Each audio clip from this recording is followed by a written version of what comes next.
Late at night, when the world had finally gone quiet, and the city lights flickered like tired eyes refusing to close, a single notification changed everything for a man who thought his life was already decided.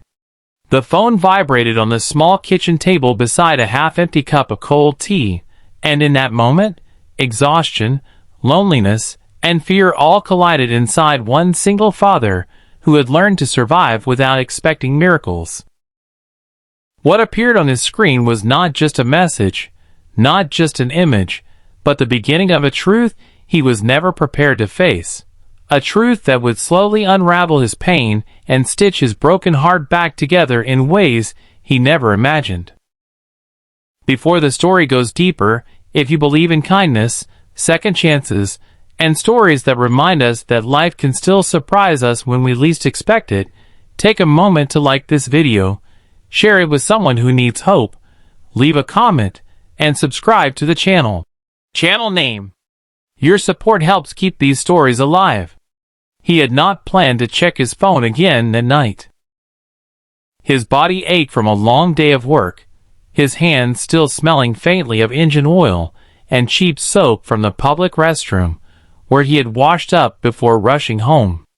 Being a single father meant every day felt like a race he could never quite win. His son was finally asleep in the next room, small chest rising and falling under a blanket that had been washed too many times. The apartment was quiet except for the distant sound of traffic and the hum of an old refrigerator that complained more than it cooled. This was his life now, predictable, heavy, and painfully lonely. Then came the message from his neighbor, the woman who lived just across the hall, the one he barely spoke to beyond polite nods and quick hellos. She was someone he noticed without trying to. Not in a romantic way at first, but in the way broken people recognize other broken people. She carried groceries slowly, as if each step required effort. Her eyes often looked tired, yet there was something gentle in the way she smiled at his son when they passed in the hallway. Still, he never crossed the invisible line of personal space.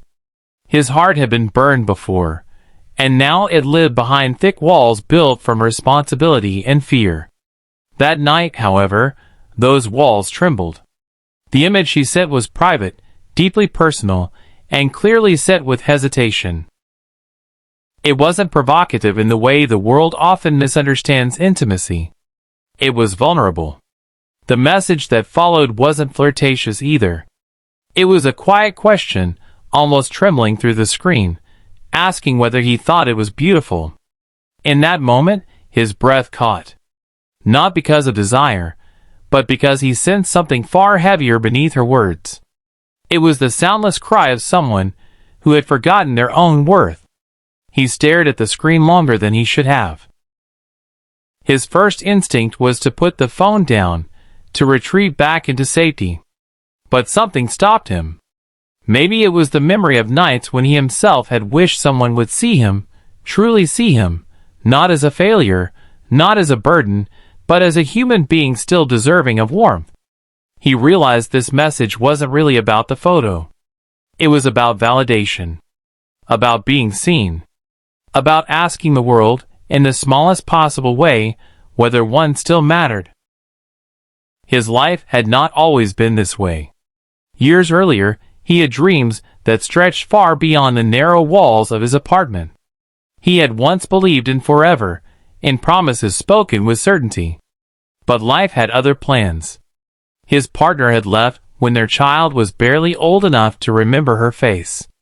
There were reasons, explanations, and excuses, but none of them changed the nights he spent rocking a crying baby alone, or the mornings he woke up terrified of the future. Slowly, friends drifted away, invitations stopped coming, and the world shrank to work, home, and survival. Love became a concept he admired from a distance. The woman across the hall had her own silent battles. Though he didn't know the details yet, he could sense the weight she carried. Loneliness leaves clues. It lingers in the way someone avoids eye contact, in the way they hesitate before speaking, in the way their voice softens when they ask simple questions. Her message was not a mistake. It was a moment of courage fueled by desperation. She was asking him to hold something fragile, even if only for a second. When he finally responded, he chose his words carefully. He did not exaggerate. He did not cross boundaries. He simply answered honestly, with kindness, telling her that what he saw was not just beautiful, but brave. That response became the first crack in a long-standing silence between two wounded souls living just a few steps apart. She replied with gratitude, then with a confession she had likely never planned to share. She spoke of years spent feeling invisible, of relationships that taught her to doubt herself, of nights spent questioning her own value.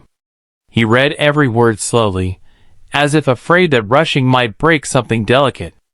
Over the following days, their conversations grew, not in frequency at first, but in depth.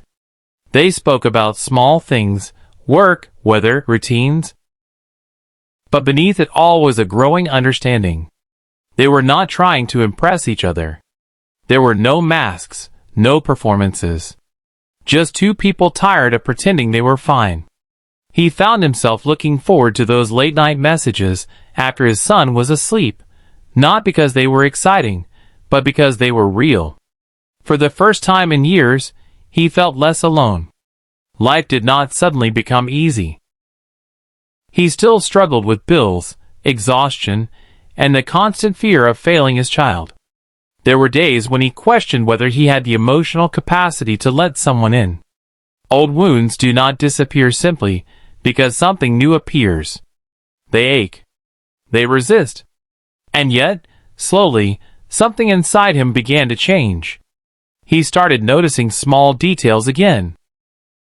The warmth of morning light, the sound of his son's laughter, the comfort of knowing someone else was awake in the world, thinking of him. She, too, began to change. The woman who once avoided mirrors started to stand a little straighter. The neighbor who kept her door closed now lingered in the hallway for a brief conversation. Their connection remained careful, respectful, built on trust rather than impulse. They were not filling voids. They were learning how to heal. Each message became a reminder that kindness, when offered sincerely, has the power to resurrect parts of us we thought were gone forever. The true challenge came when reality demanded more than words. One evening, after weeks of quiet connection, circumstances forced them to confront their fears. He was late returning from work when his babysitter canceled, leaving him scrambling to pick up his son. She noticed his panic, offered help without hesitation, and in doing so, crossed from neighbor to something more meaningful. That night, he watched her gently care for his child, not as an obligation, but with genuine warmth. It terrified him. Not because it felt wrong, but because it felt right. Allowing someone into your life when you have been hurt before is one of the hardest things a person can do. For a single parent, the stakes are even higher. He was not just protecting his own heart anymore. Every smile, every shared moment carried the weight of responsibility. Doubt crept in. What if this was temporary? What if hope was just another illusion? He pulled back emotionally, creating distance where closeness had begun to grow. She noticed, of course. People who have known neglect are experts at sensing withdrawal. Instead of confrontation, she responded with patience. She gave him space without disappearing. That quiet understanding spoke louder than any demand ever could. It forced him to face the truth he had been avoiding. His fear was not of her, but of losing something precious after finally allowing himself to want it. One night, as he sat alone after putting his son to bed, he realized that protecting himself by staying closed was no longer protection at all. It was a slow form of self-destruction. When he finally opened up about his fears, about the guilt of feeling happiness again, about the terror of trusting someone with both his heart and his child's world, something remarkable happened. She did not try to fix him. She did not promise forever. She simply listened. Sometimes healing doesn't come from answers. It comes from being heard without judgment. Their bond deepened not through grand gestures, but through shared vulnerability. They celebrated small victories, supported each other on difficult days, and learned how to exist side by side without losing themselves. The private photo that had once sparked uncertainty now seemed insignificant compared to the emotional intimacy they had built. It was never about how something looked. It was about how it felt to be seen. As time passed, others noticed the change in him too. His son laughed more. The apartment felt warmer. Even the silence no longer felt empty. He began to understand that love does not always arrive loudly. Sometimes it slips into your life quietly, disguised as a simple question sent late at night, asking if something is beautiful, when what it truly asks is whether someone still believes they are. Just before the ending, take a moment to comment below and share your thoughts. Tell us what this story made you feel, or if you've ever experienced a moment when kindness changed everything. In the end, this was not a story about a message or a photo. It was a story about two people who dared to be honest when hiding felt safer. It was about a single father who learned that strength does not mean shutting the world out, and about a woman who rediscovered her worth by trusting the right heart at the right time. Some connections are not accidents. They are quiet answers to prayers we were too tired to speak out loud. If this story touched your heart, if it reminded you that even in the darkest moments there can be light waiting just next door, please like the video, share it with someone who needs hope, and subscribe to channel name. Your engagement means more than you know, and it helps stories like this reach hearts that are still waiting to believe again.